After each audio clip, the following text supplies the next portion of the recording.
It took 4 years for the federal government to investigate Jeffrey Epstein's death.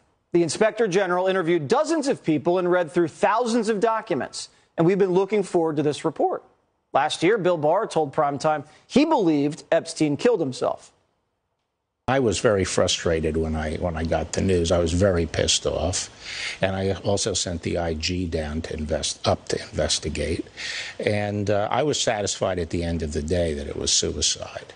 So how did America's most high-profile criminal, who had dirt on the most powerful people in the world, die in a Manhattan jail cell? World-renowned forensic pathologist Michael Baden said Epstein was murdered. But the Justice Department says it was a suicide, muddied up by a series of unfortunate coincidences. Ready? The day before Epstein died, guards found out the camera outside Epstein's cell was broken. They were supposed to fix it, but they never did. According to the report, the cameras didn't record any video.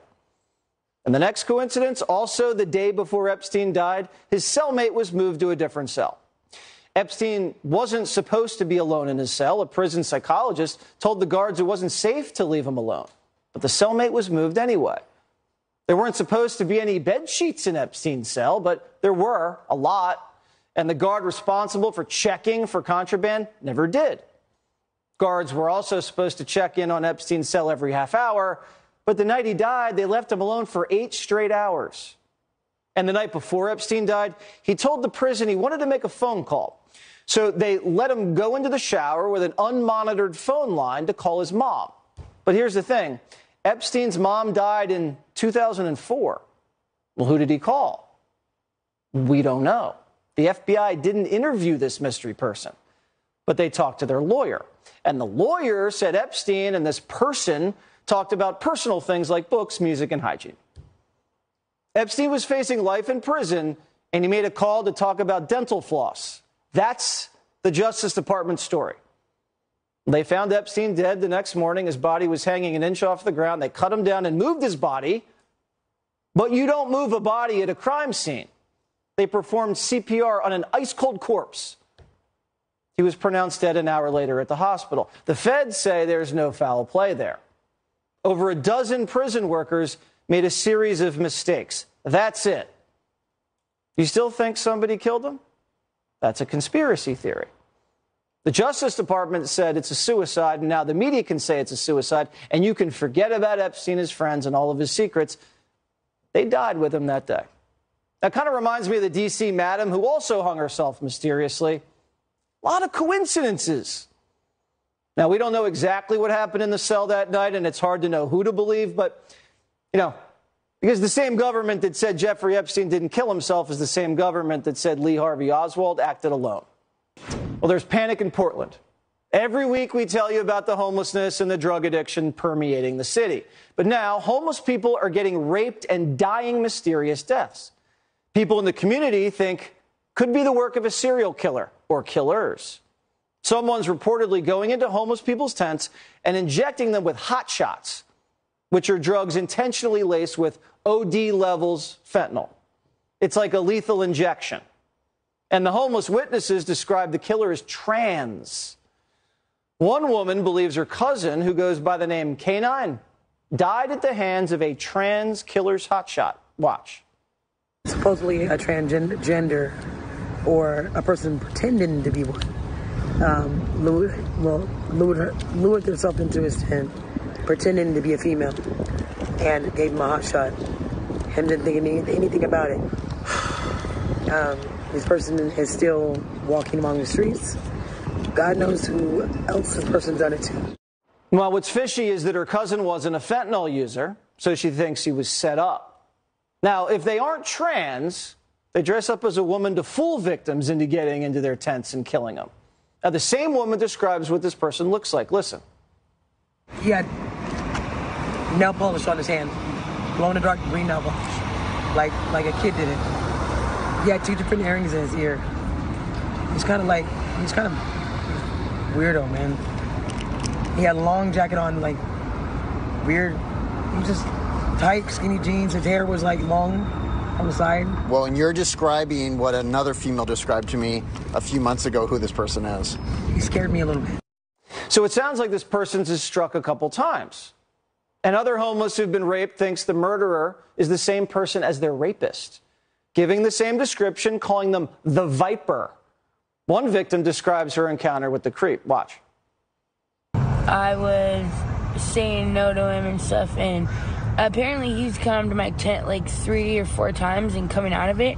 And a friend of mine told me that, and told him to like stay out of my because he knows he's not supposed to be there and stuff. So I just didn't go back to my tent because I said, screw that, it's not worth my life. I was asleep in someone else's tent that wasn't there, and because I was really tired and stuff, and I woke up with him already having sex with me and stuff. So there could be a trans serial killer rapist running through Portland with lethal needles. Some are saying there could be as many as 3. So these homeless now sent signals and lookouts for these people. And what are the police doing about it? Well, my next guest says he's told the police about this potential serial killer, but the cops say they can't do anything unless the victims come forward.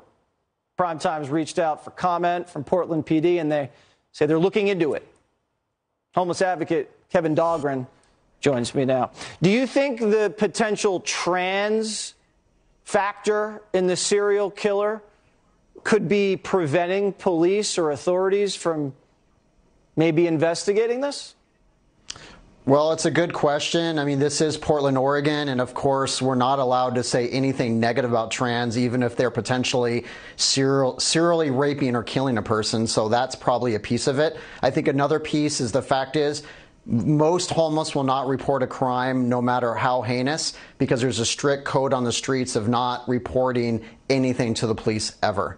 The homeless people, even if they're getting raped and murdered with hot shots, won't call the cops? It's very uncommon. You know, there's a strong mistrust. Really what it is there's also the fear of retaliation from other homeless. I interview homeless men and women every day, and they've been telling me for months about this serial rapist / killer who's giving hot shots to people. And the fact is, it doesn't seem like anyone's listening. This is obviously why I'm here today. This is very, very concerning, and we need to expose this. Do you think there's a potential possibility that this serial killer is taking advantage of the trans deal and just it's a guy putting a wig on and committing these murders? Well, this is Portland again, and you know, the homeless and others are treated like a protected class. And when you're a protected class, you can really literally get away with murder, it seems. And this seems to be the case because, you know, I've been talking about this for months and months and months, and there's really been no local media. Nobody's really sharing it. I think people are scared to talk about a trans person in any sort of negative light. I don't care whether they're trans or not. I care about if someone is killing and murdering other people. Yeah, so do I. But you said it's a protected class. Trans is protected, homeless are protected, and no one in Portland wants to talk about it. Why not, though? Isn't it about saving a life? You would think, but you know, Portland has really adopted this social justice type ideology where it's no longer about the rights of anybody else. It's specifically about the rights of certain groups of people. And this is just the world we live in. I mean, this is, of course, common in San Francisco and Seattle. It's just, you know, it's these progressive cities that have made everything about social justice. All right, well, if we find out this person has a manifesto, we're never going to see it. Listen, thank you so much for being compassionate about this issue. A lot of people say they're compassionate. They're actually not. So we appreciate you sharing your opinions here on the show. Thank you, Jesse.